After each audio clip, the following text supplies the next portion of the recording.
close ratios. Some people or some companies will need, say, 25 leads to get those 3 sales closed that they want. Is there a way to get better at it? Is it taking tips from other people?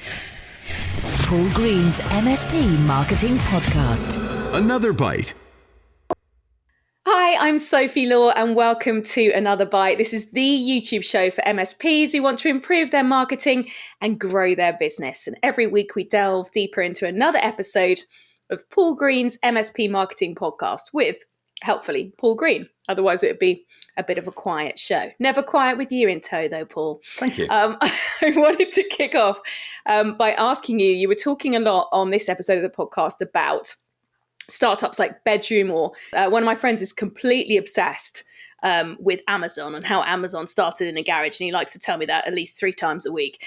But what is the point? Because obviously there's no risk really in your bedroom, is there? So how do you know when is the right time to leave that spare room and actually get yourself an office or a business space? Yeah, that's a really, really good question. And you're right, there is a lot less risk while you're doing it from home. Just incidentally, you mentioned about Amazon being started from a garage. If you go and Google Jeff Bezos garage, like day one, you literally, there's a photo of him, and it's very early on in Amazon's career, and his desk was an old door, up on some concrete blocks or something. And that was how, who is the world's first or second richest man started literally in his garage with a door for a desk. And I think that desk still exists somewhere in Amazon.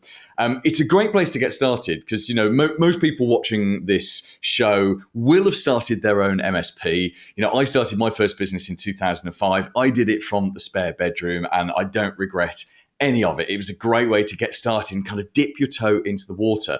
Your question was, at what point do you get out and go and do your own thing? Now, pre-COVID, that was almost the measure of your business being a real business. When you got out of your spare bedroom or your garage and you went and set yourself up with an office and staff. And there's a big downside to that, which is that your overhead massively goes up. I remember my first year in 2005 when I started my first business. I sold that in 2016, but 2005, that first year in my spare bedroom, I turned over £80,000, which is around about 97,000 US dollars. And my profit margin was around about 50%. So 50% of the money that I made that year dropped down to the bottom line because there was no overhead. There was no rent to pay. There was no staff. There was just me hitting the phones all day long and delivering the press releases and the PR stuff, the public relations stuff that I'd sold.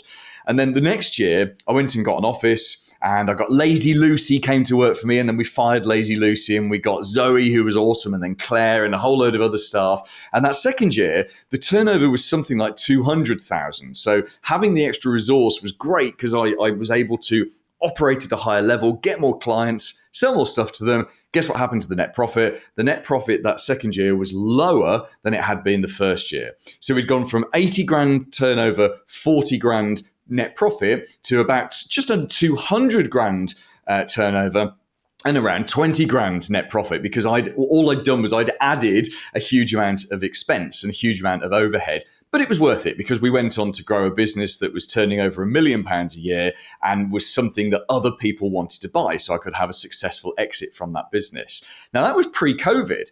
And I'm thinking now, as you're asking me this question, I'm thinking maybe the rules are different now because these days, we have lots of conversations about people working remotely and, working from your spare room is now actually desirable, isn't it? Everyone wants to do a remote job. Yeah. They don't necessarily want to go into an office.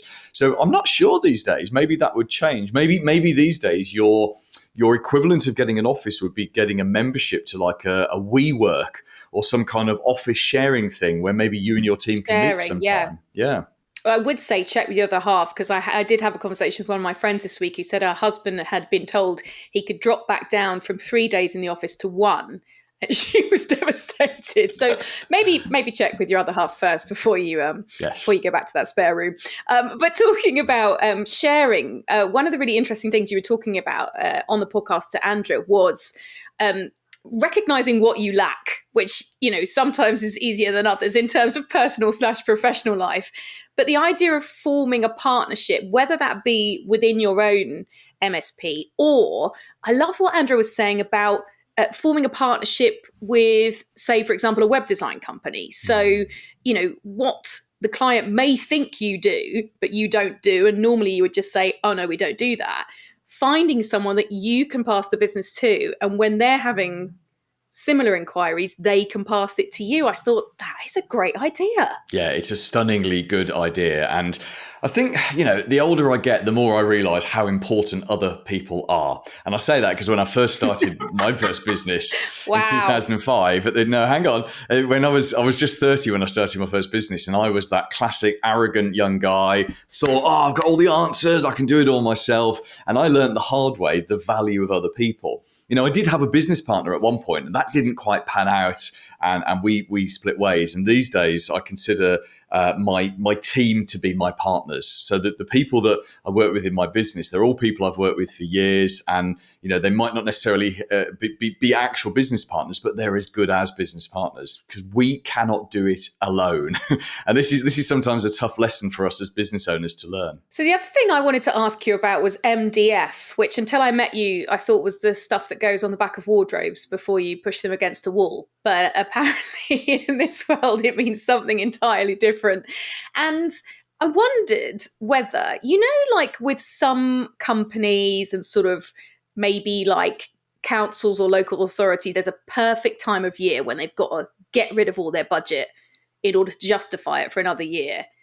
Is there something like that with MDF, or is there a good time of year or a good kind of option to maximize it if you're going to go for it? That's a really good question. And for once, I don't know the answer.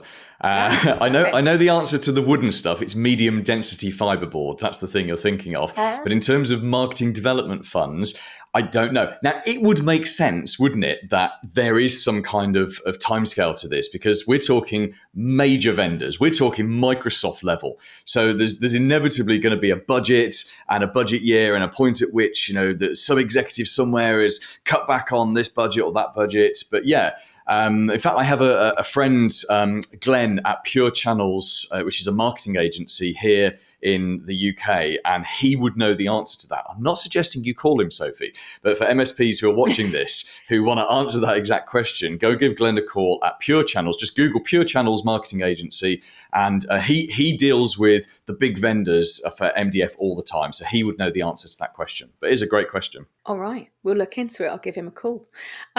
Feels came up a lot this week as well in the podcast, and I really like the concept that it's not what you do for the client or the customer. It's not the service you offer. It's how it makes them feel. And I thought, you're so right, because if you have bad service or if something goes wrong and you're frustrated with some kind of item that you've bought, you remember that frustration and you cling on to it as well. But the idea that almost the product doesn't even matter, is that a revolutionary one, or is this something we should have been thinking about for ages?